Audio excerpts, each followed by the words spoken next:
In this video, I'll show you how to connect Xano to a front end. First, sign into your Xano account and open the workspace containing the API you want to use. Next, open the API group and find the endpoint you want your front end to call. Click the endpoint and review its URL, request method, inputs, and response data. Make sure the endpoint works correctly using Xano's testing tools.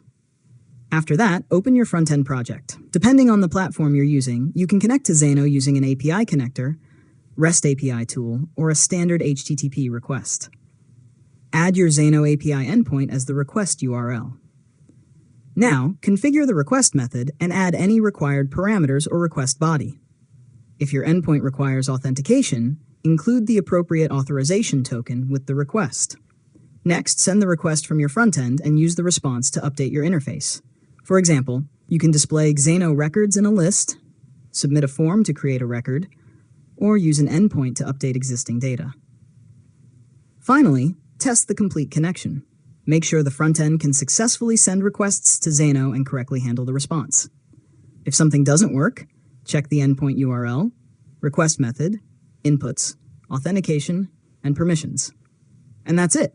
You've successfully learned how to connect Xano to a front end. If you found this tutorial helpful, make sure to subscribe to Learn Mode Lab for more tutorials.